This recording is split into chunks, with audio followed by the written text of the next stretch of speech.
Your radio host is the Let's Get Real preacher Rich D of Creating Future. Well, welcome to There's Hope Radio. This is your radio host, Preacher Rich D, and I have two guests on the line. I have a friend that's from Arkansas and a friend that's Seattle, and we'll introduce them in just a moment. But I wanted to let you know right off the bat, the topic of today is going to be Why Not Become a Christian, Part 3. We're going to cover objection number 5, which is people rejecting Christianity because of the concept of suffering, and I'll explain that more in detail in just a moment. But first, Bobby, why don't we start with you? Bobby, why don't you give a real quick introduction, how we got to know each other? You know a little bit about suffering. Bobby, of course, I live in Issaquah, Seattle. I got in touch with Rich because I spent my life as a drug addict and an alcoholic, and I came up here to one of his recovery homes, and I found God through the midst of that. My story is just literally I suffered in the way that I just suffer from the human condition, and trials and tribulations happen, and that is life. And I've just kind of grown in my walk with Christ to learn how to navigate that. And so this is really just an absolute learning experience. I'm just here to learn. Marty, you know a little bit about suffering, and why don't you just give kind of an intro? All right. First, thanks again for having me. I am Marty. I live in Greers Ferry, Arkansas. Just know Rich from the small community we're in. We did some worship time together. We spent some time together in church. My background also is as an alcoholic who's been sober for a few years now. My suffering is more recently. Last January, we had our son shot and murdered. So dealing with the grief of all that and the pain of losing a child kind of is what landed me here today, I think. And then I'll go ahead and give just an intro for myself in regards to this concept of suffering. Is I would say that I was not a drug addict, was not an alcoholic, have not lost anybody that's been killed or murdered, but a lot of my suffering in the past was my own doing by my own choices and decisions. And then I dealt with suicidal thoughts for, I don't even know, probably 4, 5, 6, 7, 8 years, something like that. Lived many times because of what I was going through. I think each of us will end up going into it, I'm sure, that as we answer the question, why not become a Christian when there's all this suffering in the world? If God's a loving God, why does he allow suffering? I don't know if we'll answer it completely, but I think we can answer for ourselves that in spite of our sufferings, we are very thankful for the relationship we have with Christ. And I think we'd all would say that without a relationship with Christ, we don't know how we would have dealt with some of the suffering that we've gone through. So what I want to do first off is that, again, one of the objections is the reason people don't become to Christ is because if God is a loving God, why would he allow suffering? I want to give a statement right off the bat, and then I want both of you to give some input on it. But I heard this the other day, and it's the first time I heard it. So if somebody says, if there is a God, why does he allow suffering on the earth, especially if he's a loving God? And a person asked the question, if there was no God, would there be suffering? Would the answer be yes? If there is no God, there is no God in the universe, there's no God in control, is there suffering on the earth? And we know the answer, right? Right. Yeah, inevitably, of course. Yeah, definitely. There's suffering. Okay, so if there is no God and there's suffering, and what do we think the number one reason why there's suffering on earth? Get God out of the picture, get the idea of a loving God out of the picture, pretend there is no God, so we can't give any Christian answer. But why is there suffering on earth? Who wants to share? Why do you think there's suffering on earth? I think suffering on earth would come with chaos with no God to start. I mean, if we take God out of it, I think it'd be complete chaos. I don't think that there would be law, there would be any rule. I mean, I think in that you would just see greed that people have. I mean, there's still greed in the world today, and there is even with God. So, yeah. Okay, so it'd just be a total collapse of society if there was no God at all in the picture. I would believe so. Okay, Bobby, what about you? If there is no God and we're all wrong, there's no God on this earth, is there suffering, and why is there suffering? Because there's free will. there's nothing to stop. I mean, there's free will, and there's sickness, and there's, and no matter what, everything lives and everything dies. Just no matter. I mean, that's just what's going to happen. It's the natural law of things. It's the natural order. I mean, you just you could look at the animal kingdom, and I mean, I just got done watching a grizzly bear attack a moose. I mean, and that's just what happens. There's a big bad grizzly bear, and he's hungry, and he's going to go get it. And I think that, touching on the no law or no order. I mean, the bigger that's going to happen. The bigger dog is always going to go get the little dog. Okay, so suffering is not caused by God then, correct? No matter how you think of God, no matter how you think of him, whether you see him as good, bad, evil, or anything else, if there is no God, there's suffering. So we can't blame suffering on God, can we? No. And actually, if we're talking about suffering, obviously I went in and read a little bit of Job to go. Yeah. At the beginning of Job, in Job 1:7, this was when the angels came to present themselves before the Lord and Satan.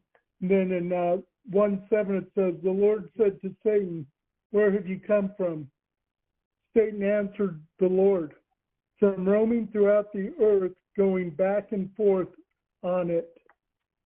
So Satan definitely they're involved with in the suffering. I mean, that was his purpose in Job, actually, was just to cause suffering. I think we could say that the reason they're suffering is because it's a fallen, broken world with fallen, broken people, and without a God, without any controlling power whatsoever, that it just leads to chaos, suffering, destruction. Then if we throw in there is a demonic power that's involved in that just makes it worse. But again, for some of our listeners, if they're saying there is no God, there is no devil, I think we can still all acknowledge that there's going to be suffering.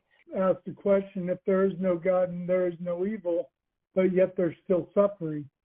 Isn't that interesting? Well, I mean, that's the counterpoint, I guess, is if there's suffering because I believe in a God, or is there suffering because you don't? I mean, it's a question you got to ask. Yeah, and there's suffering whether I believe in a God or not, right? There's suffering if there is a God. There's suffering if there is no God. Right. And so my point I'm making, and I want to make it very clear, is that whether there's a God or not, there is suffering. So the argument, if there's a God and he's a loving God, why is there suffering? We'll get to that part. But if there is a God, whether he's loving or not, if there is no God, whether he's not, there's suffering on the world, and we can't deny that. Bobby, did you want to jump in before we go further? I just was thinking, pose a more challenging question, and I suppose this would go to the way that I felt, 10, 15, 20 years ago, was that what if I frame the question in this light, was that, okay, with all the suffering going on, why doesn't God intervene? Why does he allow suffering? If you have an all-powerful God, why doesn't he cure the cancer? Okay, there we go. So that is where we're going to head. We're going to head to, if there is a God that's in control, why doesn't he stop suffering?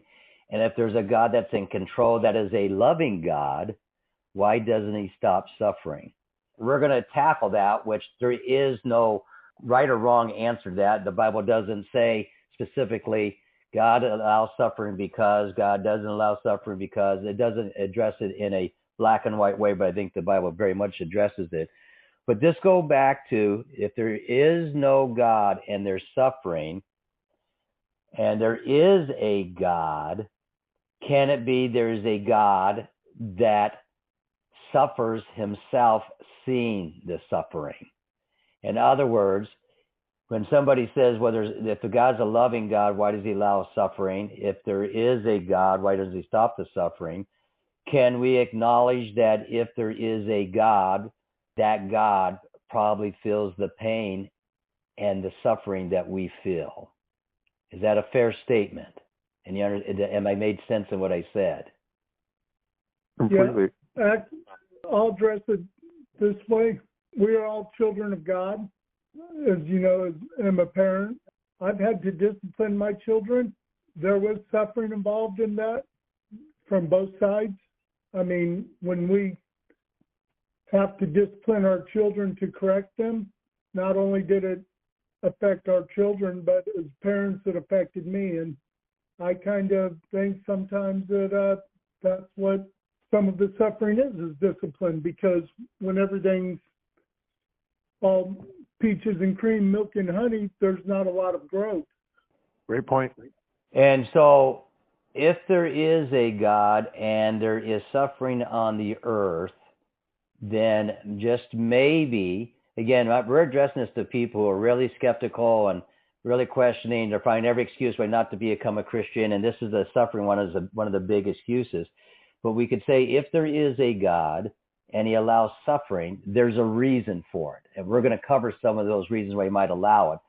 But if there's a God on earth and there's suffering, one, he would feel some of that pain, some of that suffering, because he's a very distant God that doesn't care. If he is a distant God that doesn't care, then of course he doesn't do anything about suffering. But we think he addresses the suffering, and we're going to talk about how he addresses suffering. But just again, there's a God and he sees the suffering, so he feels the suffering. And then we have to say, why does God allow suffering if he is all powerful, all knowing, and ever present? Why does God allow suffering if he's a loving God? And I think we've covered some of that already by just a couple of things here. One is that Bobby said we have free will. So if we have free will and there is a God, then that God obviously is going to allow people to have a free will to some extent. And we could debate how far he lets people go. But if man has a free will and there's a God, the only way he could stop suffering would be to make us robots and take away our free will. Is that a logical assumption that we can make? That if God is real and he's all powerful, all knowing, ever present, and there's suffering, the only way he could stop suffering completely would be to take away the free will of man. Would that be safe to say? Yeah, as if he was an author of a book. Like, and, so Ernest Hemingway, he controlled all the characters. They did exactly what he wanted them to do. So that would be life. That would be life. Right. Do you agree with that, Marty? I do. I mean, free will, we have choices, but with choices there are also consequences. Yes. And so I would say for those who argue, why does he allow suffering? If there is a God, why does he allow suffering? I would say the first answer is because he decided to give man free will. And I want to know anybody who's listening to this show who would like their free will taken away from them completely. And I don't think anybody would say yes. And so part of us three would probably say yes. What's that? None of us would say yes. None of us would say yes, right? And so we want our free will. We want to be able to make choices. We don't want to be robots. And sadly, as long as man has free will and God allows that, there's going to be good and there's going to be bad. There's going to be good. There's going to be evil. There's going to be joy and there's going to be suffering. There's going to be peace and there's going to be war. There's going to be health and there's going to be sickness. Because as long as there's free will, all those things that we would call negative things have the ability to take place. And so if you want to have no suffering, then I guess we need to all get chips put into us to just behave just like God wants us to be, so everything be perfect and beautiful. But the only place I know that's going to be like that is heaven. It's not going to be here on earth. And so the first reason there is suffering is because of the fact that man has a free will. Now the next one, and this one, I'm sure we're going to have to go into the next show to really cover this. But the next thing would be if there is a loving God that's all powerful, all knowing, never present, why does a loving God allow suffering? Why doesn't he manifest his love in such a way that it overcomes suffering? That suffering can't take place because there's so much love. So the question is, as a parent, Marty, you loved your son with all of your well, more than your son, your children with all of your heart. And to this day, you love your children with all of your heart.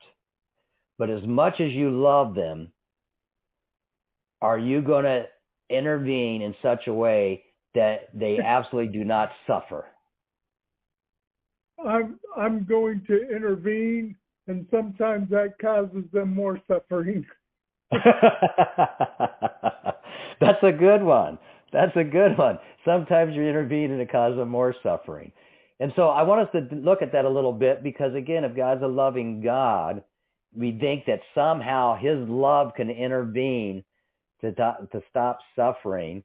One, we already said there's a free will of man, but we're operating from a concept that we believe then that suffering is always bad, always evil, and there's not one single good thing in suffering.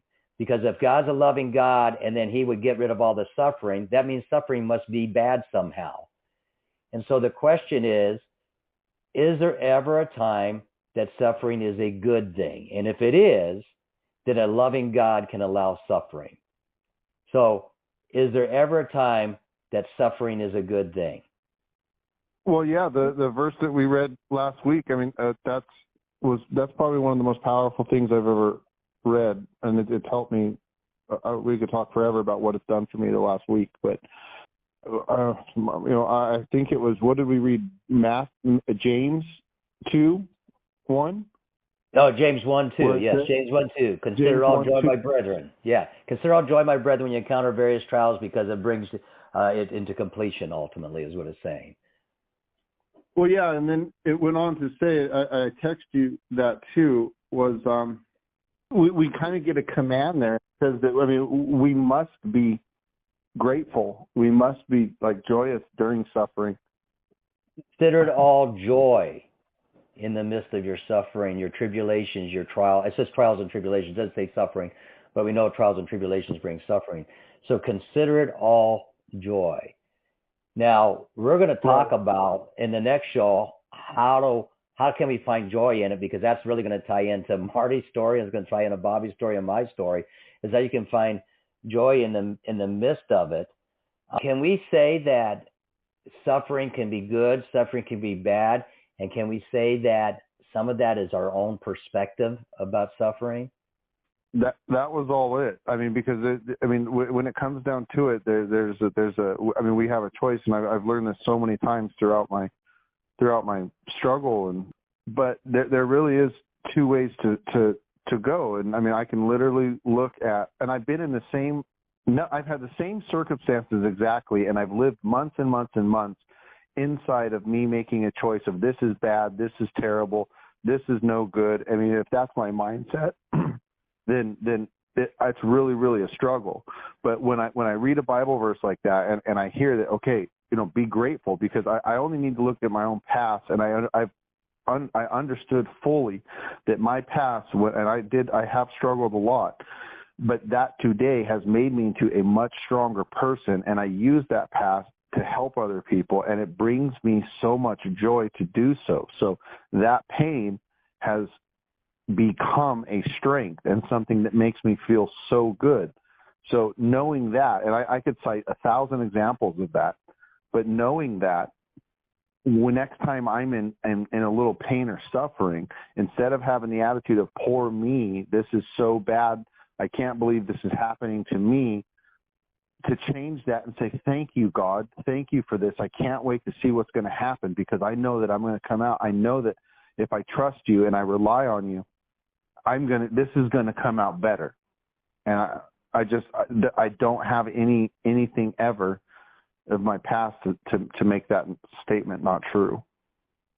Okay, so your argument would be is that the suffering can be good, suffering can be bad. It's based upon mindset, and that's going to be our next topic in the next podcast. But Marty, how about you? Do you think that some of what suffering is about is our mindset when it comes to suffering, whether it's good or bad? Oh, our approach to it is always going to affect how we, our mindset going into it is always going to affect it. Overall, I just think, again, back to the we're not growing any when everything's milk and honey.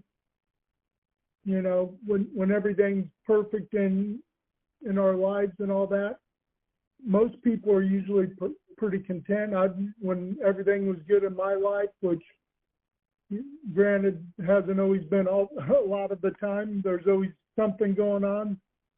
But the only way you get out of that when it's not going right is I have to have faith and know, like you said, that God's plan's bigger than my plan. And so, as we wrap up this show, we've actually prepped it for the next one, because we're going to talk about why they're suffering, as far as that there's actually benefits from suffering. Isn't that crazy? So just maybe, let me answer the question. If there is a loving God that's all powerful, why would he allow suffering? And because he allows suffering, I cannot believe in him or trust him. And I think we're kind of made it very clear that just maybe suffering, it can be a good thing, a beneficial thing, and that the reality is, as long as there's broken human beings, there will be suffering on the earth. But again, something good can come out of that. And in the midst of that good, we can actually touch other people's lives. And so in our next podcast, we're going to talk about how suffering can be beneficial and actually lead to you being an agent of change because of suffering, and that you can be an agent of hope because of suffering, that you could be an agent that reflects the love of God in the midst of suffering, and that in the end, those who know Christ really don't struggle as much with the concept of suffering. Doesn't mean they don't suffer. We all have suffered. We all suffer. Sometimes Christians suffer more than others. But we have learned through our relationship with Christ how beneficial suffering can be, and how that God is good in the midst of suffering, when in the natural sense it doesn't seem like any good could come out of it. And so those who say, I won't become a Christian because of suffering in the world and because of a loving God that allows suffering, I would argue because there is suffering and God allows suffering and there's a loving God, that's the greatest reason to come to Christ. And if you want to touch that real quick, we got to wrap up, but what about the concept that instead of using suffering as a reason not to come to Jesus, that suffering is a fantastic reason to come to Jesus? So I'll hit on it real quick, Richard. I tell people all the time when I went through this, they're like, the question, how can you have faith and all that going through this? And I'm like, my answer always is, how can you not? I mean, the word says that our peace and joy come through him, to give him our burdens and all that. And really, I have to lay a lot of it at his feet. And, there is peace in that. And so for those who may have tuned in late, we're talking about a father whose son was murdered. Ultimately, 3 people are in prison now because of that. And it was our ordeal going through the trial process and everything else. And you're going to talk a whole lot more about that in this broadcast. But the reality is, when you say that you can find peace and joy, you're talking about finding peace and joy in a tragic situation that came into your life. And so I would argue that if suffering is stopping you from coming to Christ, that's actually irrational. That the rational thing is that there's suffering in this world. The rational thing is to grab hold of a God who can carry you through the suffering. So, Bobby, you want to give the last statement on the fact that just maybe we should trust in Christ when there's suffering in the world instead of rejecting Christ because there's suffering in the world. Well, I could go on and give 100 examples, but this is probably one of the most extreme examples that I've ever used. But I have a spiritual advisor, you could say, and he's not living anymore, but he has tapes and they're on YouTube, and he talks about in a matter of a 3-week span, he lost both his daughters, one to murder, a senseless murder in her driveway when she was getting out of her car shopping for food for the family, and the other one died of alcoholism 3 weeks later. And he talks about how he saw a woman in a courtroom one time, her son was murdered, and the first thing she said to the judge was, "I've forgiven him. I want you to as well, going forward." And so he was able to, he thought of that instantly, and he instantly forgave that man who killed his daughter. And so when I hear that just has helped me so much in my life, because what I was going through, fails to compare to that. And so I thought, well, if he could do it, I can do it. And then I've gone on to use that. So, I hear Marty's story, and it's just got me, how can you not? Like, that's a very, very powerful thing. That those kind of tools, those kind of stories have helped me. And I've never met these people in my life, and I've gone on to use that to really, really do some good. And that's really helped me. So. And I would say for me that the during those suicidal depression, all that time during that time, there would seem to be no good in that. But ultimately, Bobby and I would have never known each other if it wasn't for that, because that suffering gave me a compassion that I did not have, and it transformed my whole mindset when it came to anybody, whomever it was that was going through suffering, is how do I help them to not go through what I went through? How can I help them to get out of what they're going through at the moment? And that would not, I don't think that would have come in the power that is come into my life. That would not have happened if it wasn't for what I went through. So all three of us have stories of how suffering has actually worked not only for good for us, but for the good of helping others. And so that's what we're going to cover in the next segment. We're going to end this podcast. If you want to receive the transcript of this show or get the podcast, you can go to creatingfutures.org/there-is-hope. That is creatingfutures.org/there-is-hope. Thank you for tuning in. You've been listening to There Is Hope Radio. All advice and counsel given was for informational purposes only. To listen to There Is Hope Radio podcast, obtain show transcripts, or to keep There Is Hope Radio on the air, go to creatingfutures.org/there-is-hope. That's creatingfutures.org/there-is-hope.